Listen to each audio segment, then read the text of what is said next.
On my birthday, I heard from my sister that she was pregnant with my husband's child. Everyone expected me to cry and leave, but instead, I told her something that destroyed their world. Subscribe and write where you're watching this video from. Layla remembered the house where she grew up, the white painted porch that wrapped around like a protective arm, the creak of the screen door on humid Georgia evenings, the sound of her mother's laughter drifting from the kitchen as her sister Haley danced barefoot across the polished floors, pale hair flashing in the golden light. On the mantel, framed photos lined up in silent formation, birthdays, Christmas mornings, school recitals. She was always there, small, dark-skinned, standing slightly off to the side, the lone dark spot on a canvas of bright, unblemished light. They said they didn't see color.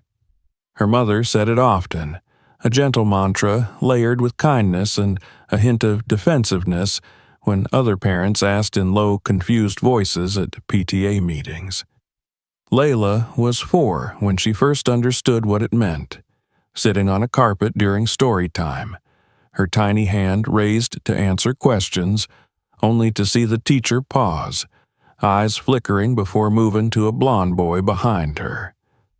At home, when she tried to tell her mother how it felt, her mother pulled her into a hug that smelled like detergent and vanilla, telling her, "People just need time, Layla."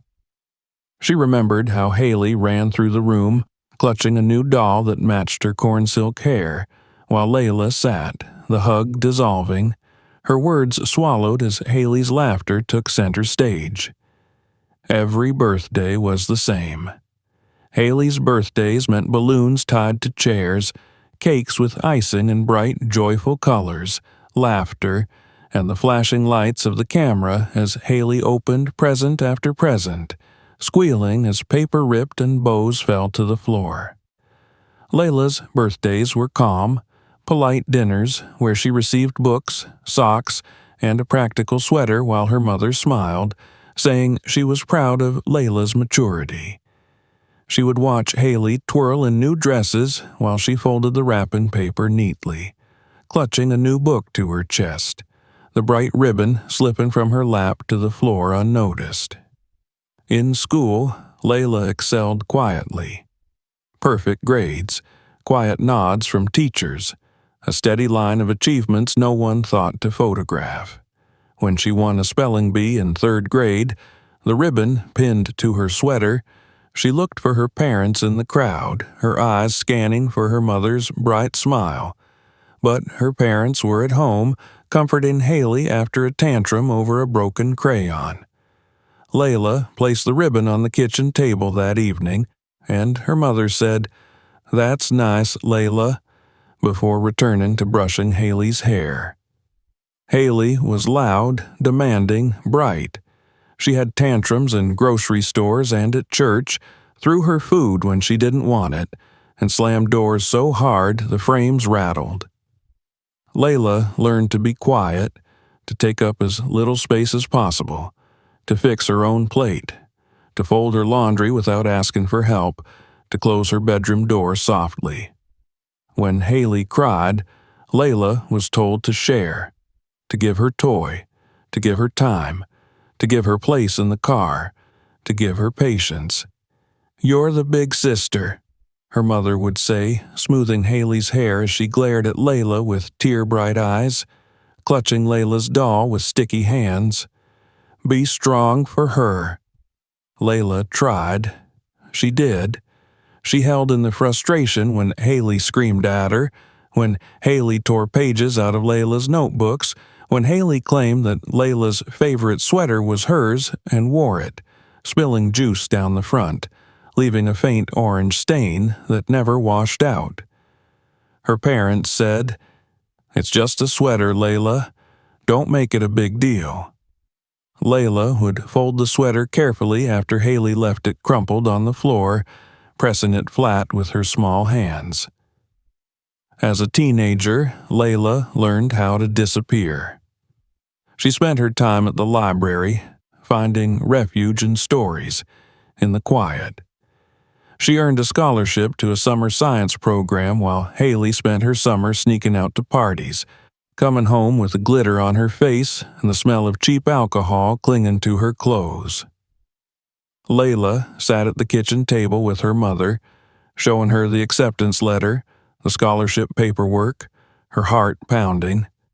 Her mother smiled tiredly, said, "That's wonderful, Layla," then looked up as Haley stumbled into the kitchen crying about a fight with a friend, and Layla's paperwork was left on the table, the corner damp from the condensation of her mother's coffee cup. When it was time for college, Layla chose a university 3 states away, a quiet, leafy campus where she could walk without glances that slid off her like water, where she could blend in with other students who wore their hair in braids, who had skin like hers, who laughed without checking the room first. She found work with a nonprofit helping high school girls from low-income neighborhoods prepare for college, guiding them through applications and scholarships, sitting with them in coffee shops as they filled out essays, telling them they were enough. She lived in a small apartment with thin walls and secondhand furniture, but it was hers and it was quiet.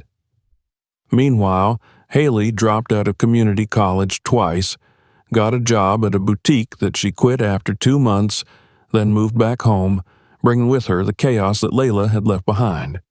Their parents continued to bail her out, paying overdue bills, helping her find new jobs, comforting her when she called crying late at night. Layla would receive texts from her mother saying, "Pray for your sister. She's going through a hard time," followed by photos of Haley smiling in a new dress, holding a coffee cup, her blonde hair shining in the sun. Layla never asked for help. She learned that to need was to be a burden, and she couldn't afford to be a burden. Instead, she built a quiet, small life, measuring success in the thank yous of the girls she mentored, in the soft mornings when she woke up alone, peaceful. She told herself it was enough. Then she met Jason. He was standing at a community networking event, speaking passionately about affordable housing, his voice calm but firm, his dark eyes sharp and kind. Layla had seen men like him before, but Jason was different. He listened when she spoke, really listened, his eyes focused, nodding, asking questions, not interrupting, not dismissing her words. He called her later that week to invite her to a volunteer event, and they spent the day handing out flyers, talking about social equity, about race, about family. Layla found herself laughing with him in a way she hadn't laughed in years, the sound surprising her as it bubbled up, breaking through the shell she had carefully constructed around her life. He told her about his family, about his grandmother who raised him, about the small church community that held him up, about the struggles and the triumphs. He looked at her with warmth, with a recognition that made her feel seen, as if he could see past the calm mask she wore and into the quiet storm underneath.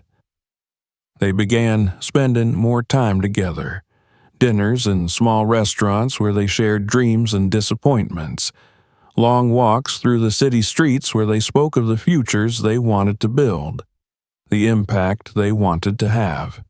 Jason encouraged her to think bigger, to see herself not just as someone who served, but as someone who could lead, who could shape programs, who could start initiatives, who could be more. When Jason suggested meeting her family, Layla hesitated.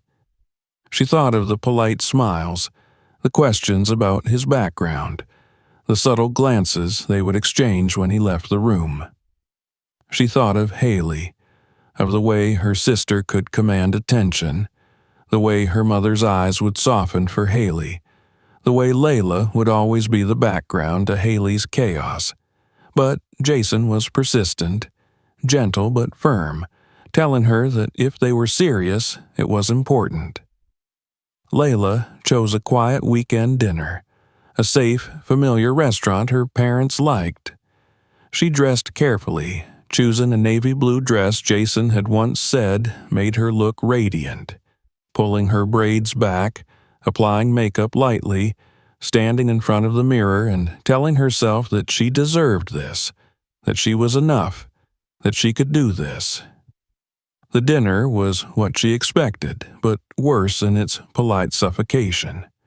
Her parents smiled at Jason, shaking his hand firmly, asking him about his work, about where he was from, about his family, questions layered with unspoken curiosities and silent judgments. Haley arrived late, breezing in with her laughter, hugging Layla lightly before pulling attention to herself with stories about a new boutique job she had started, about a weekend trip with friends, about how tired she was from all the drama. Layla watched as Jason tried to engage, to be warm, to be kind, as her parents nodded, smiling tightly, as Haley flirted with the waiter, tossing her blonde hair over her shoulder, ignoring the tension in the air. During the meal, Haley made a joke, laughing loudly, saying, "Leave some space for the light." When taking a photo, positioning Jason and Layla at the edge of the family photo, her words brushing past Layla's ear like a slap. That night, Layla lay in bed, staring at the ceiling, the quiet pressing down on her hands on her stomach, feeling the weight of expectation, of the careful, fragile hope she carried. She thought of Jason's hand on hers during the dinner, the squeeze he gave her when Haley laughed too loudly, the soft look in his eyes as he tried to protect her from the discomfort, from the casual dismissals, from the microaggressions layered in smiles. She thought of her mother's words over the years, telling her to be strong, to be patient, to be the bigger person, to not make a fuss. She thought of the way Haley's chaos was always forgiven, always explained away, always met with compassion and softness, while Layla was expected to carry her own burdens quietly, gracefully, without complaint. As she closed her eyes that night, Layla felt a shift deep inside her, a seed of something growing, something small but powerful, a resolve that she would no longer shrink, no longer fold herself to fit into the small spaces they allowed her. She was tired of being the shadow in the family photos, tired of being the silent support for everyone else's stories. She promised herself that she would no longer be the background to her own life. She promised herself that she would be seen. The morning of her 30th birthday arrived quietly, the pale light slipping through the blinds, landing across the sheets where Layla lay awake, staring at the ceiling. She had been awake for hours, listening to the sounds of the street outside, the distant hum of cars, the quiet conversations of people moving through their lives. In the stillness, she traced the lines of her plans in her mind, each detail of the evening set with careful intention, each hope folded neatly like the dress she had chosen to wear. The restaurant was a warm, cozy place she had chosen for its comfort and familiarity, the scent of rosemary and baked bread, the soft lighting that made the world feel safe. She had reserved a small private room, enough for her parents, for Haley, and for Jason, a space that she hoped would hold their laughter, their warmth, their reconnection. She wanted this birthday to be different, a turning point where her family would see her, see Jason, see the life she was building, and embrace it. She spent the day preparing, moving slowly through her small apartment, ironing the navy blue dress, pressing the fabric under the warm hiss of the steam, laying out her jewelry carefully, the gold earrings Jason had given her last month, simple and elegant. She prepared her hair, braiding it back, applying light makeup, standing before the mirror and practicing her smile, telling herself that today would be a day of joy. When she arrived at the restaurant, the staff recognized her, smiling as they guided her to the reserved space. She stood there for a moment, taking in the polished wood tables, the low glow of the hanging lights, the small vase of flowers she had requested placed in the center, a single candle ready to be lit when the cake arrived. She placed her purse on the chair, smoothing the dress, breathing in deeply, feeling the hope tighten around her ribs. Her parents arrived precisely on time, her mother stepping forward to hug her lightly, commenting on how beautiful she looked, followed by a small adjustment of her hair, a soft cluck of the tongue at a stray braid, the gesture familiar, almost comforting in its routine dismissal.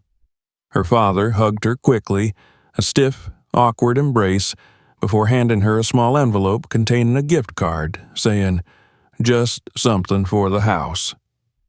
They sat down, her mother launching into stories about the neighbors, about a new recipe she wanted to try, about a book club she was thinking of joining.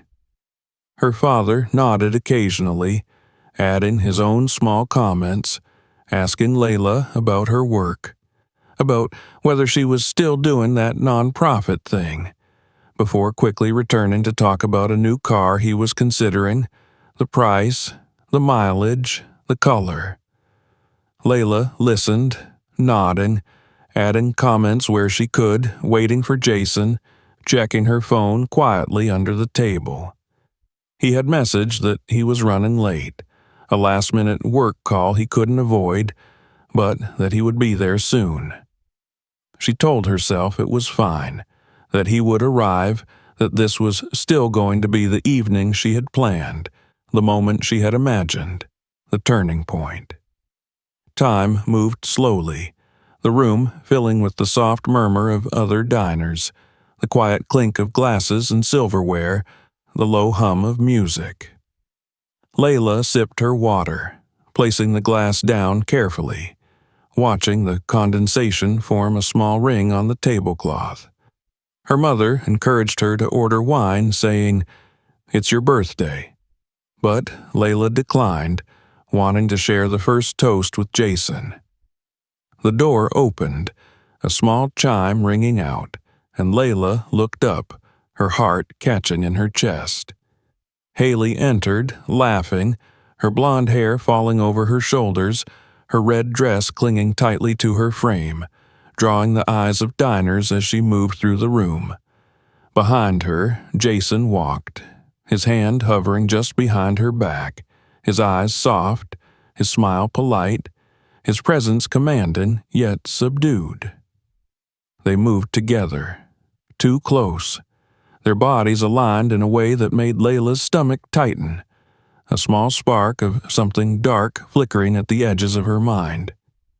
Haley leaned forward to kiss Layla on the cheek, a careful gesture that left no mark, her perfume strong and sweet, before she sat down, brushing her hair back, her eyes shining. Jason greeted Layla quietly, squeezing her shoulder, avoiding her eyes before sitting beside her, his body angled slightly away, his hands folding together on the table.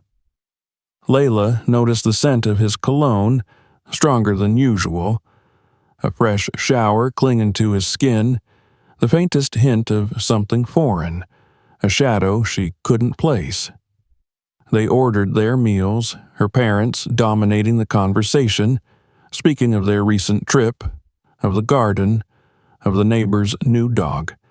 Haley interjected frequently, sharing stories of a celebrity she claimed to have seen, of a sale at a boutique, of a new diet she was trying. Jason remained quiet, nodding, offering small comments when prompted, his hands fidgeting with the edge of the napkin, his eyes dropping whenever Layla looked at him. Under the table, Layla reached for his hand, placing hers lightly on his knee, seeking comfort, connection, reassurance. He flinched slightly before covering her hand with his own, his palm damp, his fingers trembling. She wanted to pull away, but she kept her hand there, the contact a lifeline she was not ready to let go. The waiter brought the food, placing each plate carefully, the aroma filling the room, the warmth rising in small clouds of steam. They ate, the clink of forks against plates, the quiet hum of conversation wrapping around them, the moments stretching and pulling, fragile and tense. As the plates were cleared, the waiter returned with a small chocolate cake, the candle unlit, the soft glow of the flame waiting to be sparked. Her father raised his glass, preparing to make a toast, speaking of Layla's responsibility, her stability, his voice warm but distant, praising her for being steady, for being reliable, for being the daughter who never caused trouble. Layla smiled, swallowing the ache in her throat, lifting her glass ready to take the first sip when she saw Haley shifting in her seat, her hand moving to her stomach, her eyes darting around, excitement flashing across her features. She stood, smoothing her dress over her belly, clearing her throat as the room fell quiet, her parents turning toward her, the waiter pausing at the edge of the room. Haley spoke, her voice ringing clear, bright, the announcement hanging in the air like a bell. She was pregnant, she said, her hand resting on her stomach, her eyes shining with triumph, her smile wide, radiant, demanding attention. Their mother gasped, their father's face broke into a grin, and the questions began, layered with joy and excitement, the congratulations flowing like warm syrup, thick and cloying.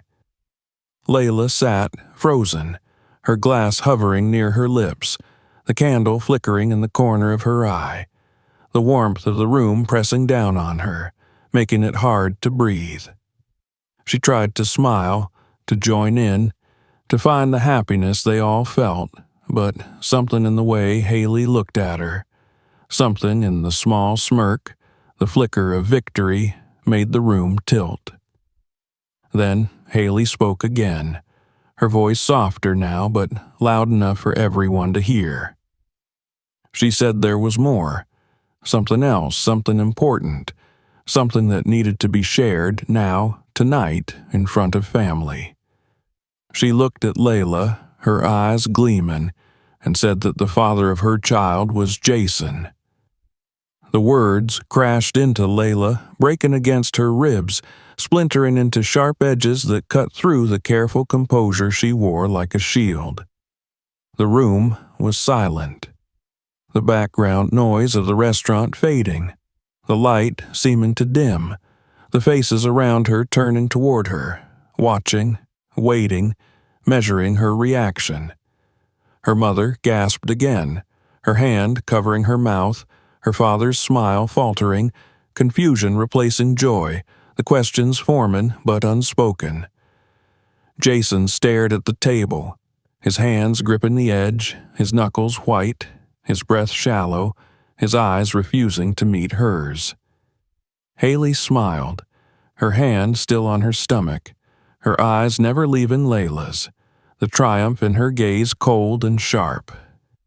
She said they hadn't meant for it to happen, that it was unexpected, that it was love, that they were going to be a family now, that she wanted to be honest, to share the joy, to bring them all together.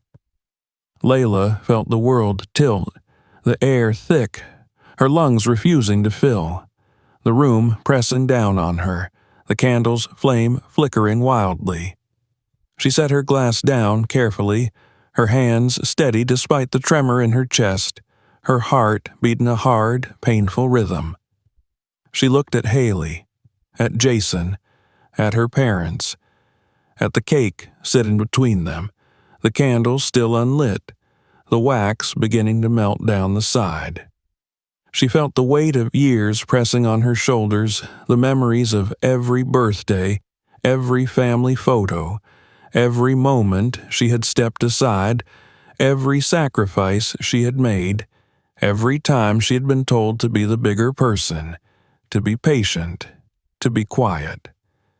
Layla stood, pushing her chair back slowly, the sound loud in the quiet, the eyes following her as she turned and walked toward the restroom, each step deliberate, the floor solid beneath her feet, despite the shaking in her bones. Inside the small restroom, she locked the door, resting her hands on the cool porcelain of the sink, her head bowed, the tears refusing to come, the anger too sharp, too deep, too clear. She looked up at the mirror, at the woman staring back, her eyes dark and bright, her face calm, her lips pressed into a thin line. She took a deep breath, straightening her shoulders, smoothing her dress, wiping away the faint smudge of mascara under her eye. She whispered to herself that she would not break, not here, not for them, not now. When she returned to the table, they were waiting, the tension hanging heavy, the candle now lit, the flame small but steady, the cake ready to be cut. Haley was talking, her voice soft, placating, explaining, justifying, her parents listening, nodding, trying to process, trying to accept. Jason looked at Layla as she sat down, his eyes wide, pleading, his mouth opening and closing, searching for words that would not come, that could never come. Layla picked up her fork, cutting into the cake, the chocolate warm and rich, the taste bitter on her tongue. She ate slowly, deliberately, the room watching, the silence stretching, the moment crystallizing into something she would carry with her forever. She did not cry. She did not shout. She did not run. She simply ate her cake, the sweetness coating her tongue, the warmth sinking into her, the steady beat of her heart reminding her that she was still here, still alive, still herself. And as she swallowed the last bite, she knew that everything had changed, that nothing would ever be the same, that this was the end of the life she had built, and the beginning of something new, something sharp, something real. The morning after the dinner, the sunlight poured into Layla's small apartment, crawling across the floor, over the unpacked boxes of files from her office, touching the neat rows of books that lined the walls. She lay in bed, fully clothed in the dress from the night before, the fabric wrinkled, the faint scent of the restaurant clinging to her skin, the weight of the night pressing on her like a heavy blanket she could not throw off. Her phone buzzed endlessly on the nightstand, the screen lighting up with message after message, Jason's name appearing over and over, Haley's name, her mother's, her father's, the small chime each time a reminder of the fracture that had split her life down the middle. She did not answer, letting the calls ring out, letting the messages pile up, the words appearing in small previews that she did not read, that she could not bear to read. She rose from the bed, moving through the quiet apartment, the sound of her feet against the wooden floor grounding her, the silence pressing into her ears, comforting and suffocating at once. She brewed coffee, the bitter scent filling the space, her hands steady as she poured it into a chipped mug, sitting at the small kitchen table, the steam rising in small curls, disappearing into the morning air. She remembered the way Haley had stood there, the red dress clinging to her hand resting on her stomach, the triumph in her eyes, the softness in her voice as she spoke of love, of family, of new beginnings, as if she were not tearing Layla's world apart, as if she were not taking something that was not hers to take. Layla remembered the look in Jason's eyes, the guilt, the fear, the resignation, the cowardice, the way he could not meet her gaze, the way he had sat there, silent as Haley spoke, as their parents listened, as the world fell apart. The quiet of the apartment was a comfort, a cocoon around her, but inside her the storm raged, the memories clawing at her, the betrayal sharp and raw, the anger simmering beneath the surface, hot and alive. She stood, moving to the bathroom, splashing cold water on her face, looking at herself in the mirror, the woman staring back at her strong and broken all at once. Her eyes dark, her lips pressed into a line, the tears refusing to fall. She dressed, pulling on jeans and a soft sweater, tying her hair back, sliding her feet into shoes, grabbing her bag, moving through the apartment with purpose, the morning light catching on the small gold earrings Jason had given her, the glint a reminder, a wound. She pulled them from her ears, setting them on the counter, a small clink as they landed, final and clear. She left the apartment, locking the door behind her, stepping into the cool morning air, the world moving around her, people walking, cars passing, the normalcy of the day mocking the chaos inside her. She walked, her feet carrying her through the streets, the buildings rising around her, the city alive and indifferent, the hum of it wrapping around her as she moved. At a small coffee shop near her office, she sat, pulling out her laptop, opening it, her fingers moving across the keyboard, searching, pulling up files, documents, emails, piecing together the fragments of her life, the fragments of the betrayal, the fragments of the lies. She remembered the offhand comment Jason had made months ago about medical difficulties, about plans for the future, about how he was not sure if children were a possibility for him. She remembered the way he had looked when they spoke of family, the hesitation, the sadness, the way he had held her hand but looked away. The pieces began to fit together, the puzzle forming, the truth rising to the surface. She found the document, the scan of the medical record, the date, the confirmation, the decision he had made, the procedure he had undergone. The words were clear, sharp, undeniable. He could not have children. Layla felt the world tilt, the anger rising, the betrayal deepening, the realization crashing into her, cold and hard. Haley's pregnancy was not Jason's responsibility, could not be Jason's responsibility. The lie was complete, the performance precise, the manipulation clear, the cruelty exact. She closed the laptop, her hands steady, her breath calm, the storm inside her finding direction, finding purpose, finding focus. She called a private investigator, a firm she had researched in the past when helping a friend escape an abusive relationship. Their reputation solid, their discretion guaranteed. She set the appointment, her voice calm, her words precise, the plan forming in her mind, sharp and clear. The investigator met her that afternoon, a woman with sharp eyes and a quiet presence, her questions direct, her assurances clear. Layla handed over the details, the names, the dates, the suspicions, the threads that needed to be pulled. The investigator nodded, taking notes, promising to be thorough, promising to be discreet, promising to find the truth. The days passed, the messages continued, Jason's words shifting from apologies to pleas to anger, Haley's messages swinging between excuses and demands and cries for understanding, her parents' messages layered with confusion, with attempts to fix, to smooth, to pretend. Layla did not respond, moving through her days with purpose, with focus, her work becoming her refuge, her mind clear, her heart hardened. The investigator returned with the evidence, the photos, the records, the details. Haley had been seeing someone else, a married man, her supervisor at her job, the affair clear, the timeline precise, the betrayal layered and deep. The man was older, wealthy, white, his name appearing on receipts, on records of hotel rooms, on small notes passed during work, on messages pulled from deleted apps. Layla sat in her apartment, the files spread before her, the truth clear, undeniable, final.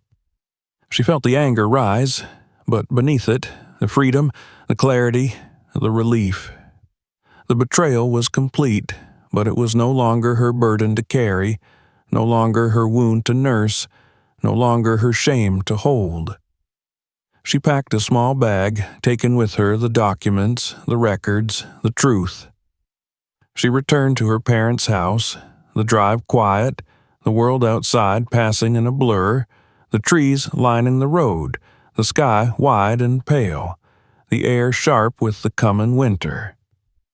She parked in the driveway, stepping out, standing for a moment, breathing in the familiar scent of the neighborhood, the lawns, the faint smell of someone's fireplace burning in the distance. Inside, her parents sat at the kitchen table, their faces lined with worry, their eyes tired, the weight of the past days heavy on their shoulders. Haley was there, her hair pulled back, her face pale, her hands folded over her stomach, her eyes red from crying. Jason sat beside her, his head down, his hands clasped, the silence thick between them. Layla placed the folder on the table, the sound sharp in the quiet, the papers sliding out, the photos clear, the dates precise, the truth undeniable. She stood there, her hands at her sides, her eyes on them, her voice calm as she explained, as she laid out the facts, as she dismantled the lie, piece by piece, word by word, layer by layer. Her mother cried, her father closed his eyes, Haley's face crumbled, Jason's head dropped further, his shoulders shaken, the room heavy with the weight of the truth. Layla felt nothing. The anger burned away, leaving behind the clarity, the freedom, the finality. She turned, leaving them there, the papers on the table, the truth laid bare, the lie exposed, the betrayal complete. She stepped outside, the air cold on her skin, the sky wide above her, the world open before her. She returned to the city, to her apartment, to her life, the door closing behind her, the silence wrapping around her, comforting and clean. She packed Jason's things into boxes, taping them shut, labeling them simply, leaving them by the door. She called a lawyer, setting the meeting, beginning the process, taking control, taking back her life. She returned to her work, to the girls she mentored, to the projects she built, to the life she was shaping. She walked through the city, her steps steady, her head high, her heart healing, the pieces of herself coming back together, stronger, sharper, whole. She was no longer the shadow in the photos, no longer the quiet, obedient daughter, no longer the woman who waited for permission to live. She was herself, fully, completely, unapologetically. And for the first time, she felt free. A year had passed since the night the truth split Layla's life apart, since the lies unraveled and left her standing in the wreckage of the family she had tried to hold together. The seasons had moved across the city in their quiet way, the trees shedding their leaves and then blooming again, the sidewalks washed clean by spring rains, the sun returning, the air warming, the light changing the way it fell across her face in the mornings as she woke alone in her new apartment, the space quiet and fully hers. The apartment was small but filled with light, with wide windows that opened to the city, letting in the sounds of life, of movement, of possibility. She had chosen the colors carefully, painting the walls a deep, calming green, hanging photographs of the girls she had helped guide through college applications, the smiles of their young faces reminding her why she kept moving forward. She bought new furniture, soft and warm, each piece chosen without compromise, without asking permission, without seeking approval. The paperwork was done. The separation from Jason had been clean, the lawyer efficient, the documents signed, the assets divided according to the prenuptial agreement they had once signed when the future still seemed like a shared promise. Jason left the city, moving to another state, sending her one final message she did not read, deleting it without opening it, letting it slip away like a page torn from a book she no longer needed to finish. Her parents reached out cautiously, their calls tentative, their voices uncertain, the weight of guilt and confusion hanging heavy between them.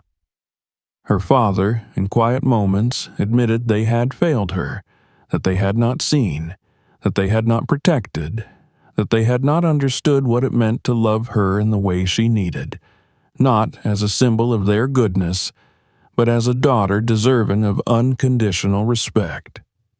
Her mother struggled, caught between her daughters, wanting to heal, to fix, to erase the past with gentle words that no longer held the power to soothe.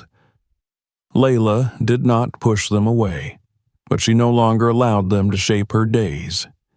She chose when to answer, when to visit, when to open the door to them, and when to keep it closed, learning the power of boundaries, the safety in choosing herself without shame. Haley's baby was born in the spring, a boy with soft, dark hair and wide eyes that reminded Layla painfully of her own childhood photos, of the innocence that existed before the world pressed its weight upon her shoulders. His name was Leo, and the first photos came through her phone quietly, a message from Haley that simply said, "He's here." DNA had confirmed what Layla already knew. Jason was not the father. The man Haley had been seeing left his wife, then returned, then left again, the chaos of his choices leaving Haley alone, a small apartment, a newborn in her arms, the fear clear in her voice when she called Layla late one night, her words shaking, her breath unsteady. Layla did not answer the first time, or the second, but eventually she picked up listening as Haley cried, as she spoke of sleepless nights, of bottles, of doctor's appointments, of fear, of regret, of the slow, dawning realization that she had spent her life trying to take what Layla had without understanding the weight of it. Haley wrote a letter, sent it in the mail, her handwriting shaky, the ink smudged in places where tears had fallen. She wrote about her envy, about the way their parents had made her feel she had to be special, to be noticed, while Layla had simply been steady and constant, and how that had made Haley hate and want her in equal measure. She wrote about wanting forgiveness but not expecting it, about wanting to do better for Leo, about wanting to break the patterns for him, about needing help but not expecting it. Layla read the letter alone in her apartment, the city quiet outside her window, the street lights casting their glow across her floor. She felt the weight of the words, the pain, the truth in them, the small glimmers of honesty that had never existed between them before. She placed the letter on her table, sitting with it, letting the silence stretch around her, letting herself feel the anger, the sorrow, the loss, and the small cautious hope that maybe, just maybe, things could change.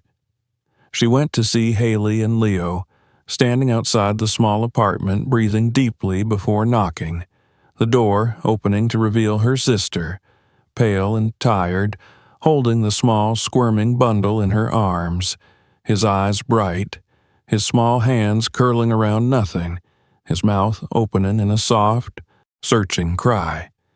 Layla looked at him, at the newness of him, the softness, the smallness, the possibility that lived in the fragile, fierce way he moved.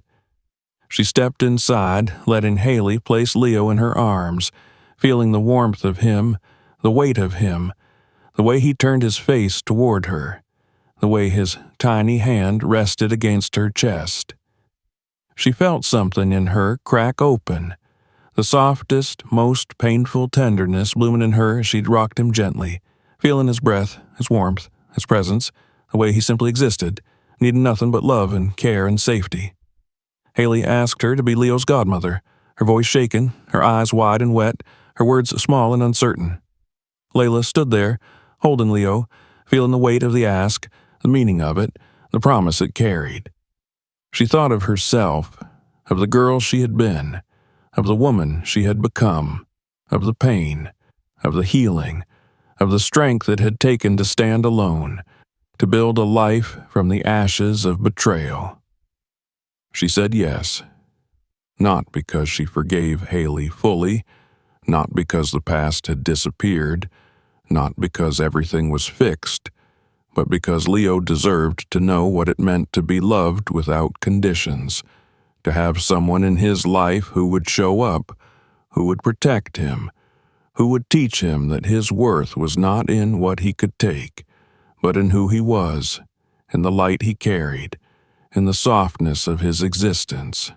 Layla returned to her life, to her apartment, to her work, to the girls she mentored, helping them learn their own worth, teaching them to build boundaries, to demand respect, to dream bigger than what the world told them they could have.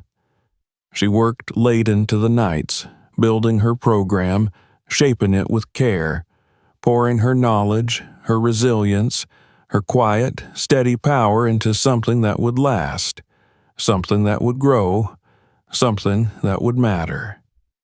Her birthday approached again, the memory of the last one still sharp but softened by time, by distance, by the changes that had reshaped her life.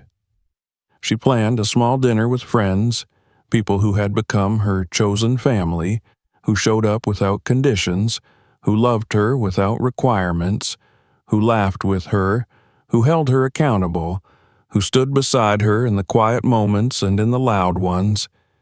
She wore a new dress, a soft, flowing fabric in a color she loved, her hair loose around her shoulders, her earrings small and gold, her smile real, her eyes bright. She stood in front of the mirror before leaving, looking at herself, seeing the woman she had become, the strength in her shoulders, the calm in her eyes, the softness that had returned to her face, the peace that had settled in her chest. At the restaurant, her friends greeted her with laughter, with warmth, with the clink of glasses, with the easy, quiet love of people who saw her, who valued her, who celebrated her without taken from her. They ate, they laughed, they shared stories, they lifted their glasses to her, their voices joining in a toast that was free of hidden barbs, free of expectation, free of betrayal. Layla felt the warmth of it, the truth of it, the safety of it, the way it settled into her bones, reminding her that she was allowed to take up space, that she was allowed to be happy, that she was allowed to live fully, freely, without shrinking, without apologizing, without waiting for permission. When the cake arrived, the candle flickering softly, she closed her eyes, making a wish not for someone else's happiness, not for someone else's peace, but for her own, for the continued unfolding of the life she was building, for the continued softening of the parts of her that had hardened in the fire, for the continued strength to remain soft, to remain open, to remain whole. She opened her eyes, the candle still burning, the faces of her friends bright around her, the warmth of the moment wrapping around her, a promise, a reminder, a truth. She was no longer the shadow in someone else's story. She was the light in her own, and she was finally, truly free. If you found this story powerful, make sure to subscribe for more stories like this. Check out the next video to continue your journey with us, and feel free to share this video with someone who needs to hear that healing is possible. Thanks for watching.